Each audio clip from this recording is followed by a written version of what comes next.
Halo, assalamualaikum warahmatullahi wabarakatuh. Nah, perkenalkan, nama saya Budika. Saya akan menggantikan Bu Eka untuk mengampu PAI di kelas kalian.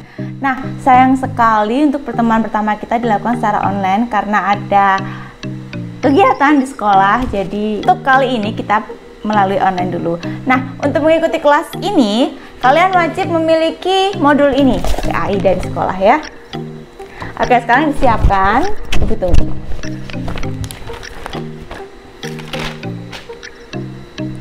Udah siap? Nah, kalian buka halaman 49. Kali ini kita akan belajar bab baru dengan judul Indahnya Kebersamaan dengan Berjamaah. Nah, di sini dijelaskan salat berjamaah. Salat berjamaah itu apa sih menurut kalian? Kalian sering nggak sih salat berjamaah di musola atau di masjid? Sering nggak? Kalau sering, nah, salat berjamaah. Salat berjamaah adalah kegiatan salat yang dilakukan bersama-sama. Kalau nggak berjamaah itu namanya apa, Bu? Kalau nggak berjamaah itu namanya adalah salat munfarid. Hukumnya salat berjamaah itu apa ya, Bu ya? Nah, hukumnya salat berjamaah berdasarkan buku ini yaitu ada dua, yaitu sunnah muakkad atau sangat dianjurkan dan fardu kifayah. Nah, di sini ada tugas buat kalian. Apa sih pengertian fardu kifayah itu? Tolong ditulis di buku tulis kalian. Arti hukum salat berjamaah fardu kifayah. Tolong ditulis ya. Dikerjakan. Besok pertemuan ketika kita offline pertama kali akan ibu cek. Kemudian, apa sih Bu bedanya berjamaah sama sholat sendiri? Kan sama-sama sholat. Enggak, pasti beda.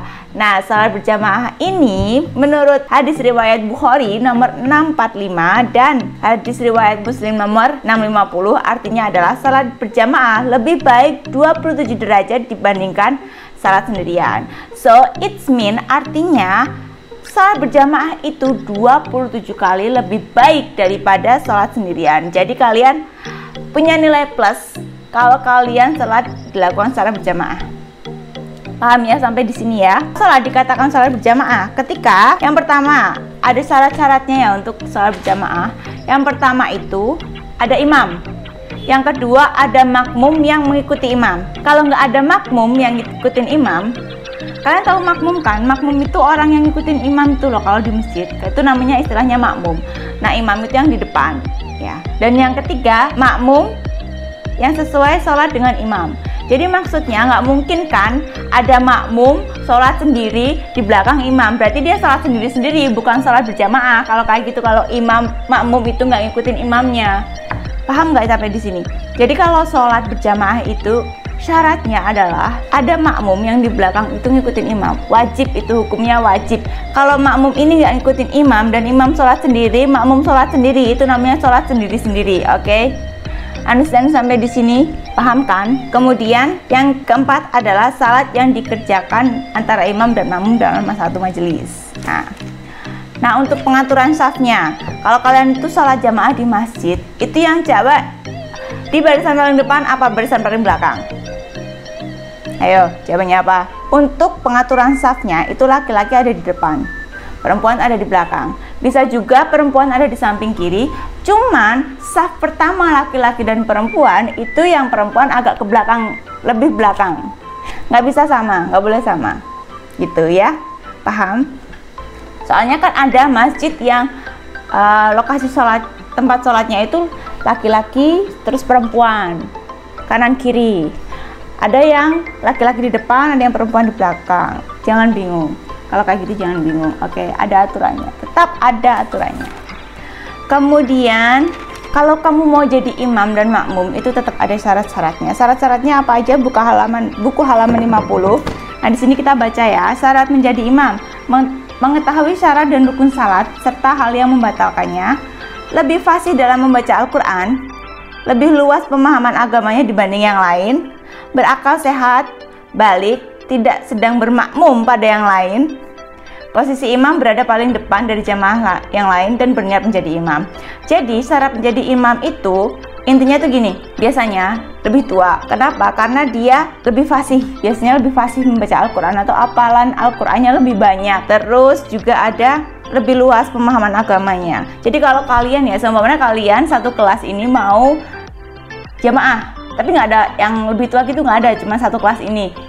Nah, kalian pilih siapa yang jadi imam. Yang pertama itu yang lebih banyak hafalan Al-Qur'annya. Yang kedua ya tahu hal-hal yang membatalkan sholat ya, wajib itu. Terus lebih luas pemahaman agamanya. Nah itu, kalau kalian bingung milih imam di antara kalian, itu syarat-syaratnya, kalian pikirnya itu aja. Terus kalau kalian jadi makmum, itu syaratnya apa aja sih? Mari kita baca. Yaitu berniat menjadi makmum atau mengikuti imam. Yang kedua, mengetahui gerakan imam, berada dalam satu tempat dengan imam. Gak mungkin kan kalian di kelas 7A, makmumnya ada di kelas 7E.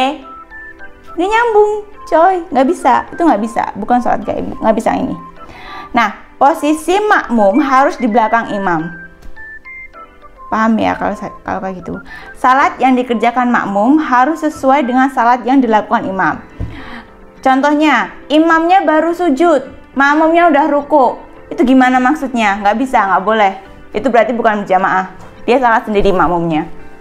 Sedangkan makmum itu dibagi jadi dua, yaitu makmum muwafid, yaitu makmum yang mengikuti imam dari awal sampai akhir. Maksudnya dia nggak telat ikut jamaahnya. Kemudian yang makmum masbuk itu yang telat. Maksudnya imamnya udah rakaat kedua, dia baru masuk ke masjid, baru ikut jamaah. Nah itu namanya yang masbuk.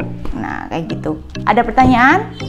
Kalau ada pertanyaan bisa tulis di kolom komentar di bawah, nanti ibu jawab kalau sudah pulang dari sekolah. Lalu ada tugas ini buat kalian. Tadi kan udah ada tugas satu kan, yang awal tadi, yang pasti pengertian fardu kifayah tadi. Nah kemudian ada satu lagi tugas. Gimana sih cara mengingatkan imam ketika imam melakukan salah gerakan atau bacaan? Berarti ada dua ya tugasnya ya. Yang pertama yang fardu kifayah tadi, yang kedua bagaimana atau apa yang kalian lakukan ketika imam melakukan salah gerakan dan salah bacaan. Ini cewek cowok beda loh jawabannya. Di sini cuma ada satu, tapi aslinya jawabannya dua. Jadi kalian cari referensi lain. Nah itu ditulis di buku tulis, dikerjakan. Besok waktu kita offline pertama kali atau tatap muka pertama kali, ibu akan cek tugas kalian. Untuk pembelajaran kali ini selesai, cukup di sini. Mohon maaf kalau ibu ada salah kata. Semoga kalian mengerti.